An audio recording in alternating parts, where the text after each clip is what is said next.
Welcome to the March 2023 Market Report. My name is Jenna Glaude from Howard Hanna, and just let's get to it. I just read an article in USA Today back in March, March 16th, last Thursday, about how they were talking about homes sitting on the market longer now than they did this past February. However, they listed 5 cities across the country where that is not the case. What are those 5 cities? Davenport, Iowa, Ann Arbor, Michigan, Boise City, not Boise City, but Bossier City, Louisiana, Hartford, Connecticut, and Albany, Schenectady, Troy, New York. That's right. We made USA Today the top 5 that have decreased with homes sitting on the market at a local level. And so what does that mean to you, seller? Well, that means that there are a crap load of buyers out there and there's not a lot of homes to sell them. And so if you have been on the fence, teetering back and forth, saying you want to push off for a year or push off for a couple years, or this is happening and that is happening, I'm going to say you might not want to do that because you might be leaving a lot of money on the table. Right now, and I did a buyer saturation report for a program that I used, and I have to put in a specific address. And so I put in an address in East Greenbush, about $300,000, 3-bedroom, two full bath, which is a pretty normal price range and what people are looking for. And there are literally 72 buyers just in East Greenbush looking at $300,000. 72 buyers, and guess what? There is not one home for sale in the East Greenbush area that matches that criteria. Do you have a 3-bedroom, 2 full bath home in East Greenbush? Guess what? You got 72 buyers that are ready to bite your bit. And so how do you get multiple offers? First of all, you have to price just below the market value. When you price just below the market value, that's where you create this frenzy of activity where everybody and their brother is going to jump on those bandwagon. Think about that. Think about if your home is worth, say your home, the market value came in at $320. Are you going to list it at market value at $320? Are you going to list it over the market value, thinking that you're going to get more money? I don't suggest doing that because you're going to get outside the buyer's eyes. And in essence, the longer you sit in the marketplace, the less money you're going to get. And a fantastic strategy is when you list the home just below market value, right? Say 310, say 309, right? You have the potential of having those 72 buyers pop through your house, and you have the opportunity, and I can tell you, being in this marketplace, when you're losing to offers and your offer is already $20,000 over asking price, you've already gone over 320, right? These homes that are valued at 320, they're selling for 340, 350. Do you really have that kind of a liquidation in your life that you have the ability to leave $40,000 on the table? That's a lot of money. That's a lot of money to leave on the table. And so let's shift over to the buyer, right? And the rates that are happening right now. People are talking about, we have crazy rates, record high rates. That's BS. They are not record high rates by any means. Right now, I can tell you the rates closed up on Friday, and I'm going to rabbit trail for you, right? On the side note, I follow the rates. I post them for you Monday through Friday between 6 and 7 p.m. every weekday. So check that out on my professional page, Janet Glaude Realtor, on Facebook, or on IG at Janet Glaude Realtor, or on my personal page for friends. Calculated risk. The rates go up at the close of business every Friday. They are always up. I've only seen twice since I've been posting the rates for the past 6 months, only twice that they closed low. Okay?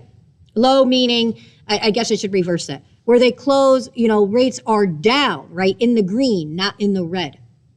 On Friday's end of business. So if you are buying a house, my suggestion would be for you to take a calculated risk and make sure when you're applying for a mortgage that you tell your LO, I don't want you locking me into a rate until close to the close of business on Friday, which is 4 p.m.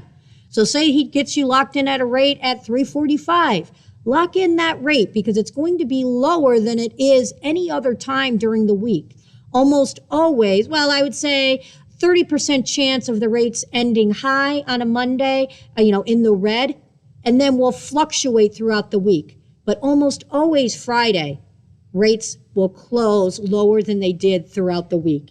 And so the rates closed on Friday at 4 p.m. at 6.55 for a 30-year fixed and 5.98 for a 15-year fixed. Those are national numbers. On a local level, and I'll say reach out to your lender. If you don't have a lender, please let me know and I'll give you some referrals. On a local level, we are locking in rates lower than that national number. Right now, they're locking in rates between 5.75 and 5.78 on average. Now, some are higher, some are lower. But at a local level, we are around the fives for an interest rate, which is a healthy marketplace. Let's keep in mind, we were at 7% just for 2 days, 2 weeks ago. And the last time we saw a 7% interest rate hike was when we were in that recession in the early 2000s, 1999 to 2003. And 2002 is when we had that 7% interest rate. We're not there. We were there for 2 days. Why were we at 7% for 2 days? Because of Signature Bank, right? That Signature Bank. And then there was another bank, and I can't remember the name of it, so please, I apologize for that. But Signature Bank, the reason why that bank collapsed was for cryptocurrency issues. And the other banks that are having issues right now is based on cryptocurrency issues, not on traditional banking. So don't believe that BS in the media, okay? There is so much misinformation that the media is spewing to you that is not the truth. And so that is the marketplace. I can tell you I popped into the hot sheet right before I popped in here. And in the MLS as a whole, which the MLS houses 15 counties here. So all the way, you can see it as far south as the Catskills, as far north as the Adirondacks, west to Cooperstown area, and then, over to the borders of Massachusetts and Vermont. That's pretty much our scope of the global MLS.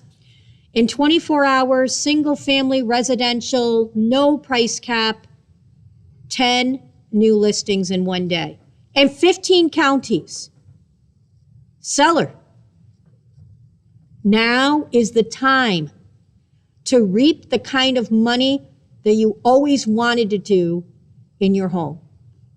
Buyers, the prices are not going down. We are not moving backwards. In fact, national economists with Real Trends has already stated that in the next 5 years, they still continue to see a home value increase.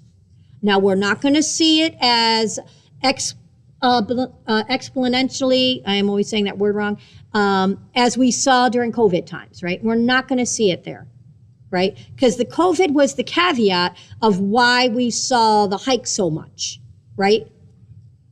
That's not going to be the case anymore. We are still seeing housing value increase, just not at the same levels. But make no mistake, it does not mean that you can price your house for whatever you want. Like I said, a strategic way to price your home, whether you use me or anyone else, you have to price it just below the market value. That is what presents to you multiple offers and for you to sell your home for more than what the value is worth because of the bidding wars. So that's my 2 cents to you. Hopefully you're still listening. And if you have any real estate questions, if you need a home value on your home, my name is Janet Glaude from Howard Hanna, and my number is 518-526-3621. Who you work with, man, it matters more than ever. Please consider me your real estate resource. I am your real estate expert in the 518. You guys have a great day.